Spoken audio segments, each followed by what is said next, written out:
Doctor Manmohan Singh ডাঙৰীয়া এজন পৃথিৱী বিখ্যাত অৰ্থনীতিবিদ আছিলে আৰু তেওঁ ভাৰতবৰ্ষৰ বিভিন্ন সময়ত অৰ্থনৈতিক উপদেষ্টা হিচাপে তেখেতে মোৰাৰজী দেশাইৰ লগত কাম কৰিছিলে, চৰণ সিঙৰ লগত কাম কৰিছিলে, চন্দ্ৰশেখৰৰ লগত কাম কৰিছিলে, প্লেনিং কমিশনৰ উপসভাপতি আছিলে, ৰিজাৰ্ভ বেংকৰ গভৰ্ণৰ আছিলে।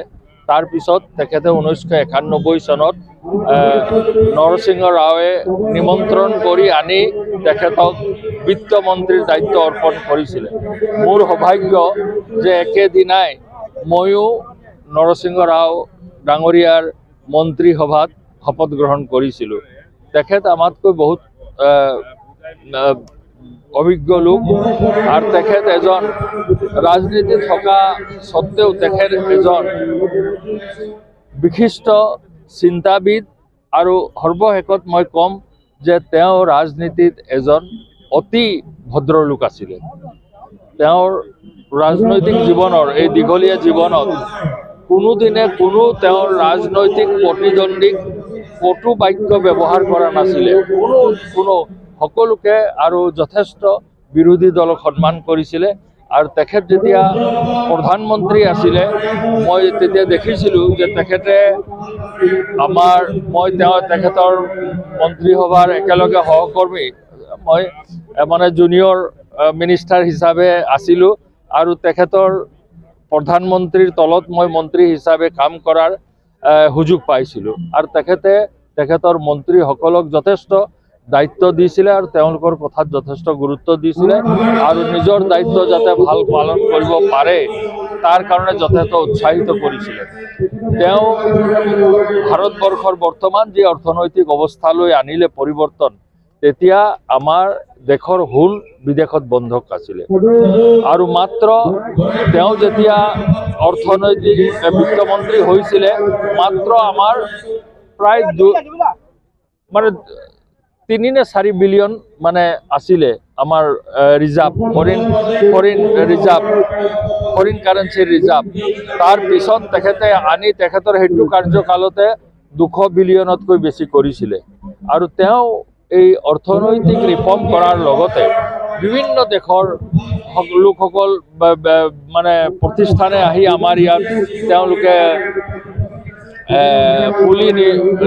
তেওঁলোকৰ পুঁজি ইয়াত ব্যয় কৰিছিলে, স্থাপন কৰিছিলে।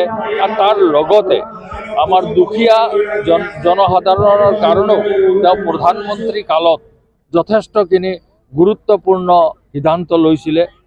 আমি সকলোৱে জানো যে সেই সময়ৰ খেতিয়কসকল ঋণগ্ৰস্ত আছিলে। তেওঁ 72,000 কোটি টকা ভাৰতবৰ্ষৰ কৃষকৰ ঋণ মাফ কৰিছিলে। ৰাইট টু ইনফৰমেশ্যন বিল তেখেতৰ দিনতে পাছ হৈছিলে। ৰাইট টু এডুকেশ্যনৰ বিল তেখেতৰ দিনতে পাছ হৈছিলে। আমাৰ খাদ্য সুৰক্ষাৰ বিল তেখেতৰ দিনতে পাছ হৈছিলে। আৰু আমাৰ গ্ৰাম্য অঞ্চলত নিয়োগৰ সৃষ্টি কৰাৰ যি Mahatma Gandhi rural employment scheme সেইটো তেখেতৰ দিনতে পাছ হৈছিলে। তেখেতৰ দিনতে ৰাষ্ট্ৰীয় গ্ৰামীণ স্বাস্থ্য সেৱাৰ আঁচনি গ্ৰহণ কৰা হৈছিলে। এনেকুৱা বহু যুগান্তৰকাৰী আঁচনি তেওঁ লৈছিলে আৰু তাৰ যোগেদি আমাৰ দেশৰ যিসকল দৰিদ্ৰ ৰেখাৰ তলত থকা লোকসকলৰ সকাহ দিবৰ কাৰণে যথেষ্টখিনি চেষ্টা কৰিছিলে।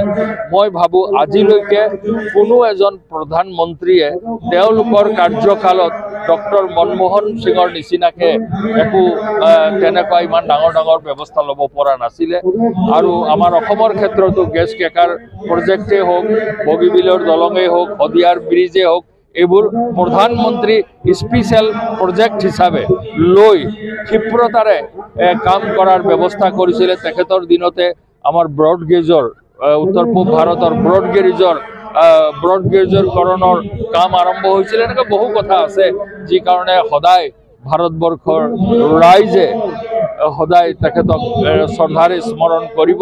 আৰু মই ভাবোঁ যদিও যথেষ্ট কণ্ট্ৰভাৰ্চি হৈছিলে কিন্তু আজি তাৰিখলৈকে ডক্টৰ মনমোহন সিঙৰ নিচিনা এজন চৰিত্ৰবান, ক্লিন ৰাজনীতিবিদ আমাৰ ভাৰতবৰ্ষৰ ৰাজনীতিত বিৰল আৰু সেইটোৱে মই ভাবোঁ তেখেতৰ প্ৰতি প্ৰকৃত শ্ৰদ্ধা হ'ব।